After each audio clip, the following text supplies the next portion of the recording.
De naturaleza intrépida y curiosidad inquebrantable, la niñez es la mejor etapa de la vida. ¡Hola! Pero en ese mundo hay pequeños que tienen intereses y habilidades diferentes. No empatan su edad mental con la edad corporal. Tratan de jugar a lo que juegan los demás. Lo intentan, pero son juegos que poco les interesan. En clase escuchan al profesor, entienden lo que dice, lo captan a la perfección. Pero esperan, esperan y esperan. Aguantan las ganas de responder para que otros tengan oportunidad. Tienen que hacerlo para evitar antipatías. Poseen un desarrollo intelectual prematuro y su aprendizaje es acelerado.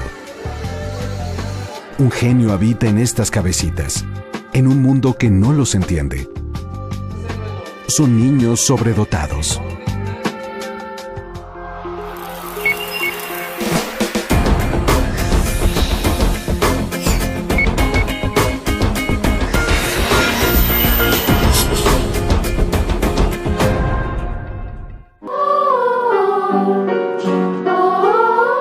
Héctor descubrió la música antes, solo un poco antes que las letras.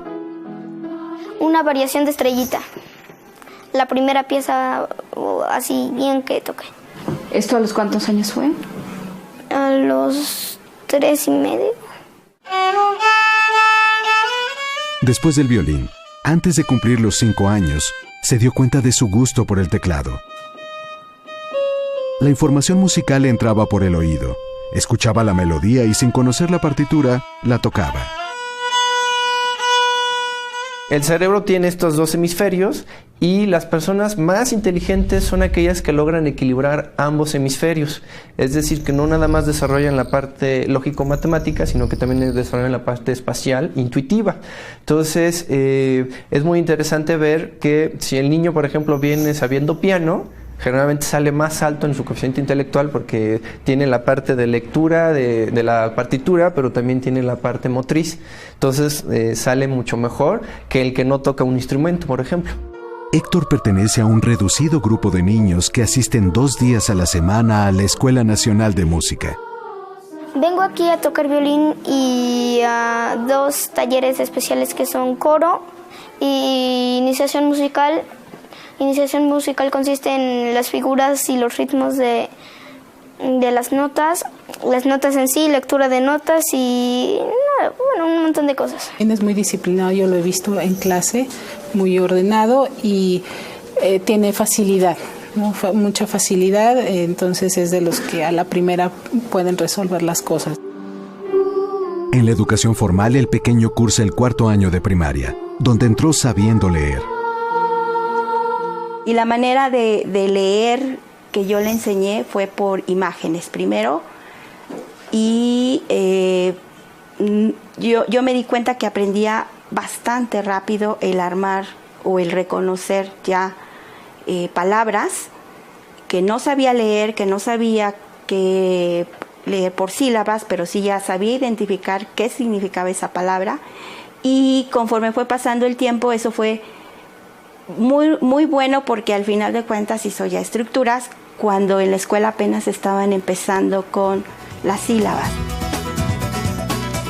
Karina también llegó a la primaria con un significativo avance en lectura y escritura. En la escuela, igual ya cuando me lo enseñaron, yo ya lo sabía y se me hacía medio aburrido porque nos ponían planas de la M y de la P y de muchas letras y como para qué, ¿no? Sí, con el abecedario ya te sabes las letras y eso te enseñan hasta desde el kinder. Y de hecho, bueno, a los 4 años empezó a leer casi de forma autodidacta. Y igual la letra cursiva ella aprendió alrededor de los 5 años a leer ellas por sí sola. Pues desde muy pequeña, desde los 9 meses empezó a hablar y a hablar muy claramente, a pronunciar bien todas las palabras. De chiquita, alrededor de los 2 años, ya sabía lo que era contar del 1 al 10 en inglés, español, colores, letras, abecedario. A los 3 años copiaba ya palabras que veía en algún libro y las copiaba en una hoja. Desde muy pequeña también demostró que tenía talento para la música. Aprendió en breve tiempo a tocar el tambor, la guitarra y el xilófono. Una niña muy rápida para captar, para memorizar y para ejecutar. ¿Cuánto tarda un niño de la edad de Karina en aprenderse alguna copla y cuánto tiempo tardó Karina? Bueno, de la edad de Karina, yo creo que como unos 15 días. Karina no le basta más que 2, 3 días. Es muy rápida para la captación y para la expresión. Karina también busca en el ballet una salida a su potencial. Ella toma lo que yo le enseño y lo plasma en la primera oportunidad que tiene, y tal vez a las demás les cuesta 1 o 2 o 3 clases más. Karina y Héctor forman parte de ese selecto grupo de niños sobredotados que tienen una inteligencia superior a la media del resto de la población. La inteligencia infantil salta a la vista, pero cuando la observación no basta, hay que acudir a las pruebas escritas o verbales.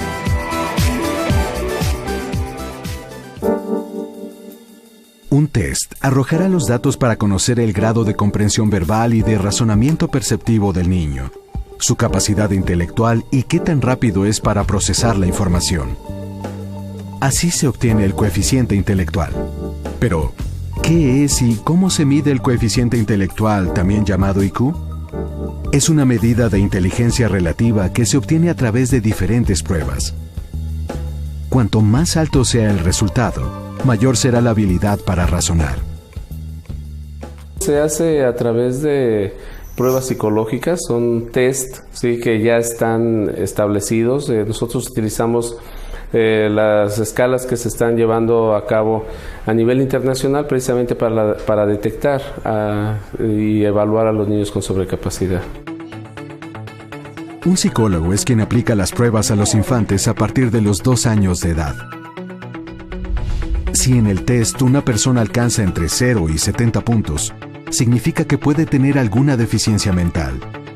De 71 a 130 puntos es una inteligencia del promedio de la población en el mundo. Y de 131 a 200 puntos se trata de una inteligencia superior. 2 de cada 100 niños en el mundo nacen con esta capacidad sobredotada. En México podría haber hasta 1 millón, el 3%. 3 de cada 100 niños. 3, como Aldo, Benjamín y Nicole. Aldo quiere ser químico cuando sea grande. Conoce la tabla periódica de los elementos desde que tenía 3 años y tiene un gusto especial por los gases nobles, como el radón, que no puede combinarse fácilmente con otros elementos químicos. Todavía no le han averiguado un uso, ya que es tóxico, radiactivo y con solo inhalarlo, puede causar la muerte temprana de cáncer de pulmón.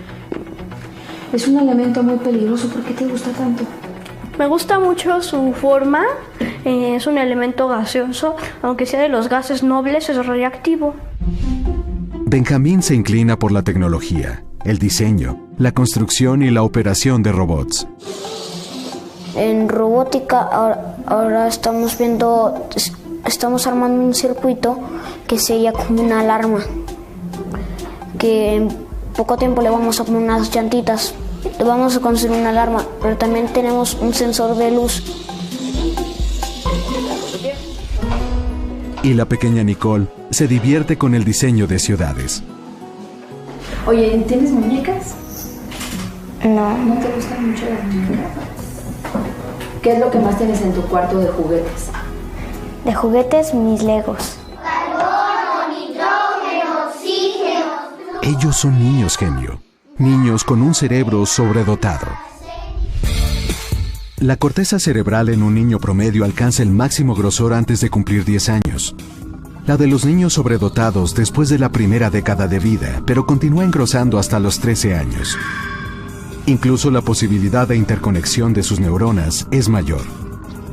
El sistema nervioso central de estas cabecitas tiene más conexiones nerviosas que uno normal. El cerebro humano presenta surcos en los hemisferios. Las incisiones en estos pequeños son más profundas. Si pudiéramos entrar al cerebro de Karina, Nicole, Aldo o de cualquier otro niño con capacidades sobresalientes a través de una imagen de resonancia, lo que veríamos sería semejante a un cerebro en llamas, con miles y miles de pequeños incendios. Es la actividad metabólica constante brillando de color rojo. Cada punto representa millones de microcombustiones en las que la glucosa se metaboliza para proporcionar la energía que la actividad cerebral necesita. Registran el cerebro y encuentran que hay un hipermetabolismo, que consumen más oxígeno que el resto de las personas, que la glía, el cerebro está formado por neuronas y por células de soporte, y que tienen más células de soporte que los cerebros de niños normales o de personas normales inteligentes. El desarrollo del cerebro tiene fenómenos progresivos y fenómenos regresivos. Progresivos es que naces con un número de neuronas y esas neuronas lo que va a cambiar es que se conectan unas con otras en ciertos momentos y ese es el aprendizaje. Pero también hay fenómenos regresivos que se mueren las neuronas. Hay una poda neuronal en periodos sensibles, en general los primeros 3 años de vida, y luego otra poda en la adolescencia y luego ya se nos acabó eso. Y esa poda tiene cierta función de hacer que el cerebro funcione como más eficiente. Bueno, pues en los niños superdotados esta poda no se da tanto, como que quedan más neuronas en la corteza cerebral, como si tuvieran una corteza cerebral más ancha, porque la poda neuronal se da diferente que en los otros niños. Estas son algunas cosas que se han observado. En el camino para explicar la sobredotación intelectual, influye el medio ambiente que los rodea. Pero aquí también aparece la genética, que tiene que ver con los componentes heredados por los padres. Debe de haber necesariamente una parte genética que tiene que ver con esta parte de ser sobresaliente, de tener aptitudes sobresalientes. Necesariamente debe de haber una carga genética que tiene que ver, pero también hay una buena parte de estimulación. Entonces, ¿los niños sobredotados nacen o se hacen? Siempre me preguntan esa disyuntiva, si es que nacen o se hacen. Y la respuesta para mí real es nacen y se hacen, no es disyuntiva, es conjunción. Estos pequeños poseen un aprendizaje acelerado. Son hiperactivos, curiosos y creativos. Les gusta aprender y son muy sensibles. Tienen facilidad para la música, el arte, los juegos de destreza y los idiomas. Idiomas tan difíciles como el chino. Idioma que Aldo practica con Daphne, quien a sus 12 años estudia la licenciatura en psicología. Bueno, me levanto como a las 7, a las 8 llego aquí y de 8 a 2 de la tarde estoy estudiando de universidad y las tareas. Y como un lunes, como hoy, a las 3 tomo inglés, de 3 a 5 y de 5 a 7 tomo chino y de 7 a 8 yo doy una clase de chino. No hay un patrón para estos niños. Las características de sus capacidades pueden ser diversas. Cuando muchas veces me preguntan cómo es un niño superdotado, yo les digo es que no hay un solo niño superdotado, hay muchas vertientes, muchas variantes de niños superdotados. Entonces vas a tener niños superdotados que son muy introvertidos, muy tranquilitos, introvertidos, que no se llevan con nadie, y hay los que son muy extrovertidos, dinámicos, y los dos les haces la prueba psicométrica y te salen con un alto coeficiente intelectual. Ellos tratan de sobrevivir en un ambiente creado para niños normales, para niños que no son como ellos. El cerebrito, el supersabio, el Wikipedia, el iluminado, el nerd, son apodos que se utilizan para denostar al compañero de clase. Lastiman el corazón de un niño sobredotado. La otra vez me saqué 10 en el examen de matemáticas, que era casi de pura lógica, y me felicitaron y quedé como el sabelotado de la clase. ¿Y eso te gustó? Más o menos. ¿Por qué? Porque al ser el sabelotado o puede beneficiarte muy bien o puede que los niños te alejen y cuando no saben de qué estás hablando.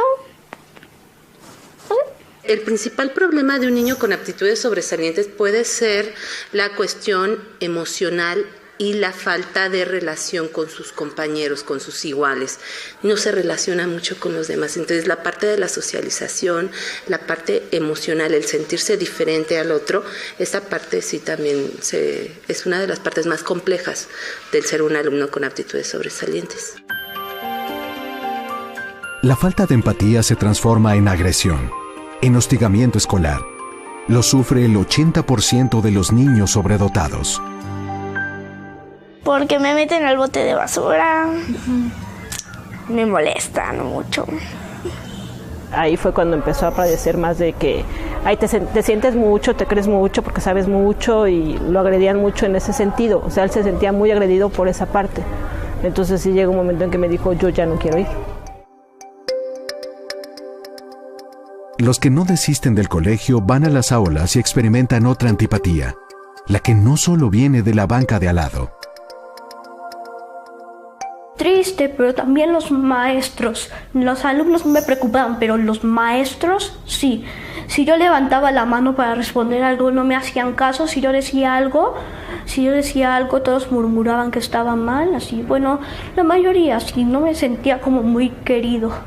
Si se les niega la palabra, si no se les da la oportunidad de cuestionar, de debatir ahí, ellos se quedan callados. Y se quedan callados y ya no opinan, ya no expresan. Y esto viene a limitar, de hecho, las capacidades, las aptitudes sobresalientes de los pequeños. A veces yo le pregunto cosas y luego me dice, no, es que eso no corresponde a lo que estamos viendo. Bueno, a veces yo no le hago tantas preguntas ya, porque si no ella no me contesta, y mejor ya prefiero a veces excluir las preguntas. Del silencio provocado al desinterés, solo hay un paso.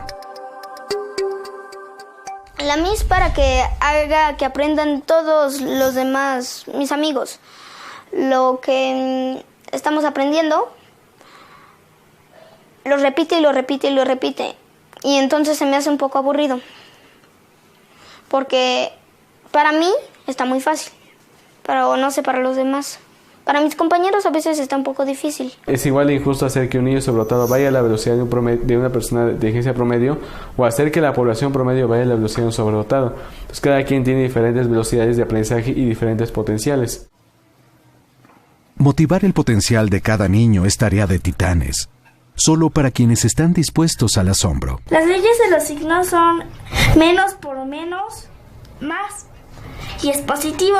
Creo que esto es lo que falta mucho en el sistema educativo mexicano, y en las aulas, sobre todo de educación primaria, donde son aulas muy grandes, y es difícil para los profesores tener esta atención para cada uno de los alumnos. Los pequeños genios navegan en un mar de 26 millones de alumnos que cursan educación básica en nuestro país. Y es precisamente ahí, en las aulas, donde se da el primer contacto para la identificación de estos pequeños. En ese sentido, el proceso de identificación parte desde la observación del docente.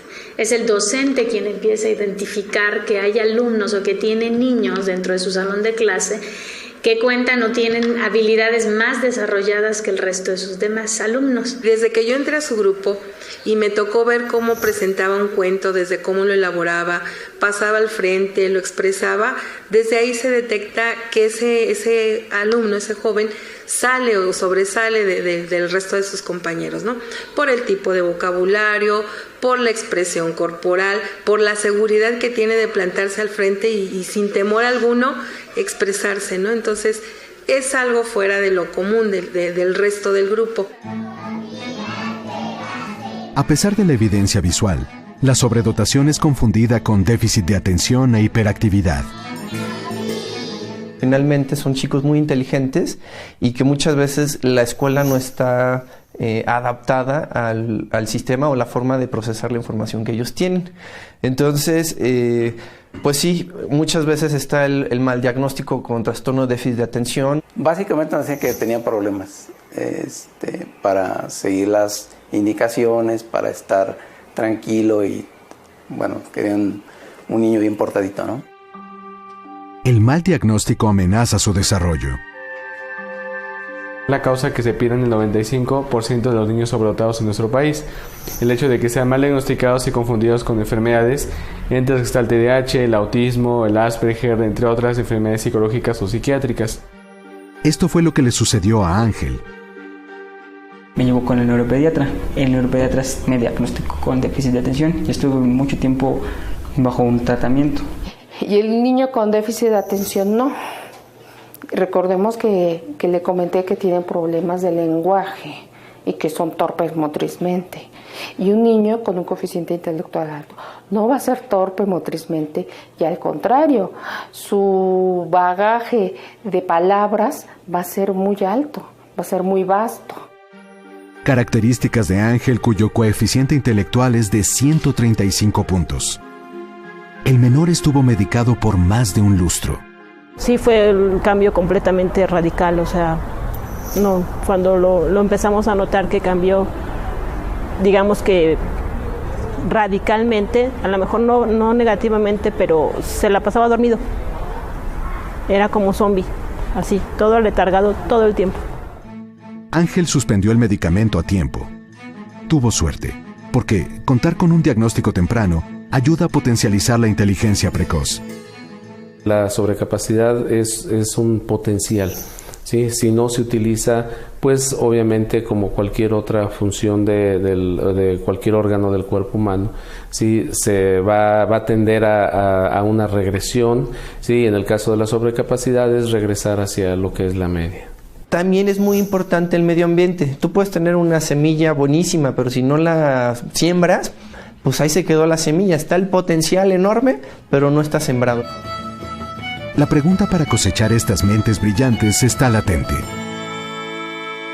Pero entonces, ¿qué sigue?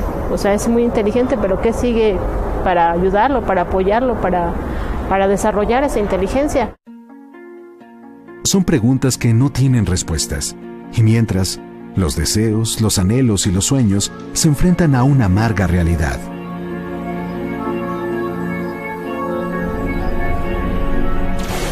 ¿Y qué te gustaría ser de grande? Astrónomo, astrofísico. ¿Qué vas a un astrónomo? Y si tengo la posibilidad, astronauta. Yo estoy con la idea de poder hacer, para que la gente y los seres vivos puedan vivir más, una forma de poder dividir la célula y luego buscar una forma para poder dividirla otra vez. Estoy pensando en una máquina que junte todos los virus del mundo para que los elimine por completo. Su capacidad intelectual tendría que ser suficiente para cumplir sus aspiraciones, pero el sistema escolarizado no está a su altura.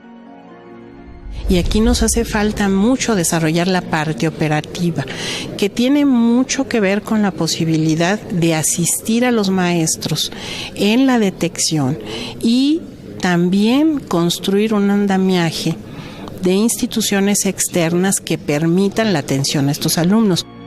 Para darle una idea al maestro de lo que tiene que hacer para descubrir y apoyar a los niños sobredotados, el sistema educativo mexicano cuenta con un programa único en su género denominado Una propuesta de intervención educativa para alumnos y alumnas con aptitudes sobresalientes. Las 32 entidades federativas han participado en este proceso de identificación y de intervención educativa. Y se hace en el 2006 se publica el libro rector, digamos, de la atención de los niños sobresalientes en México desde la Secretaría de Educación Pública, y en el 2007 se generaliza, es decir, se publica el libro en el 2006 y hasta el 2007 se implementa como tal en todo el país. Básicamente empezó siendo una intervención, una identificación e intervención en primaria. El libro está dirigido, la parte ya práctica está dirigida a primaria, aunque la parte teórica, la parte de fundamentación sí se aplica a los 3 niveles de la educación básica. Y a partir del 2008, digamos que empieza a tener más impulso el tema, se designan recursos específicos, incluso recursos económicos, que lo que pretenden es impulsar el trabajo que se está haciendo con estos alumnos. En un universo de 33 millones de estudiantes, se han logrado identificar a 190,000 en 6 años. y aún faltan más. Se calcula que alrededor de 1 millón.